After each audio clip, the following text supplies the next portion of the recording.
সুনামগঞ্জের দোয়ারা বাজারে নৌকাডুবিতে দুইজন নারী এবং একজন শিশুসহ মোট তিনজন নিখোঁজ রয়েছেন।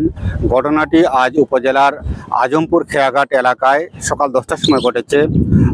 পরবর্তীতে ফায়ার সার্ভিস, পুলিশ এবং স্থানীয় জনগণ সুরমা নদীতে তল্লাশি অভিযান চালিয়েছেন। এখন পর্যন্ত উদ্ধার করা সম্ভব হয়নি।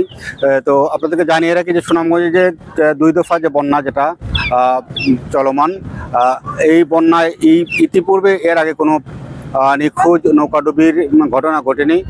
এটি প্রথম ঘটনা। যারা যে 3জন মানুষ নিখোঁজ রয়েছেন তারা এখানে যে গুচ্ছগ্রাম যেটা আশ্রয়ণ প্রকল্প, সেই আশ্রয়ণ প্রকল্পে তারা থাকতেন। এর মধ্যে 2 জনের মধ্যে একজন মা এবং মেয়ে এবং আরেকজন বৃদ্ধ মহিলা।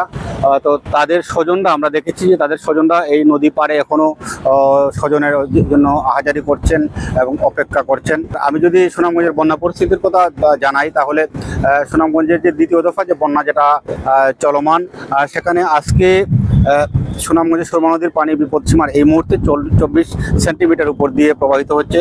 তো সকালে সেটা ছিল 27 সেন্টিমিটার। রোদ ওঠায় এবং বৃষ্টিপাত বন্ধ থাকায় পানি অনেকটাই কমেছে এবং রাতে সারা রাত অজোরে বৃষ্টি হয়েছিল। মোট 300 মিলিমিটার বৃষ্টিপাত রেকর্ড করা হয় সুনামগঞ্জে, যে কারণে এর আগের দিনের থেকে যথেষ্ট পানি, বিভিন্ন নদ নদীতে পানি বেড়েছে। তবে সুখের খবর হচ্ছে যেটা, যে আজকে সকাল থেকে নিয়ে এই পর্যন্ত জেলার কোথাও বৃষ্টিপাত হয়নি এবং ঝলমলে রোদ উঠেছে বলা যায়। তো এই পরিস্থিতি যদি অব্যাহত থাকে তাহলে হয়তোবা সুনামগঞ্জের যে বন্যা পরিস্থিতি সেটা সহসাই আরও উন্নতির দিকে যাবে। এছাড়া চলমান যে বন্যা, এই বন্যায় মূলত জেলার যে সীমান্তবর্তী যে উপজেলাগুলো রয়েছে, সাতক, দোয়ারা বাজার, সদর, বিশ্বম্বরপুর, তাহিরপুর, এইসব এলাকার সীমান্তবর্তী এলাকাগুলোতে এবং সুরমা নদীর তীরবর্তী যে এলাকাগুলো রয়েছে সেখানকার মানুষ বেশি আক্রান্ত হয়েছেন। এবং ইতিমধ্যে সাতকের সাথে সুনামগঞ্জের যে সড়ক, সেখানে অনেকগুলো ভাঙ্গা হওয়ার কারণে সড়ক যোগাযোগ এর আগেও বন্ধ ছিল, এখন পানি বাড়ার কারণে সেটা একেবারেই বন্ধ হয়ে গেছে।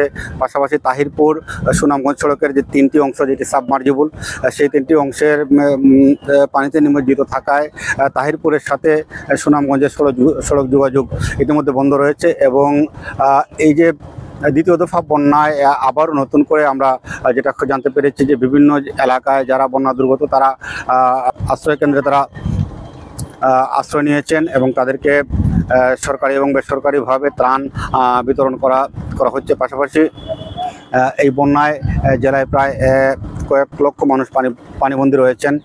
তারা চরম দুর্ভোগে আছেন।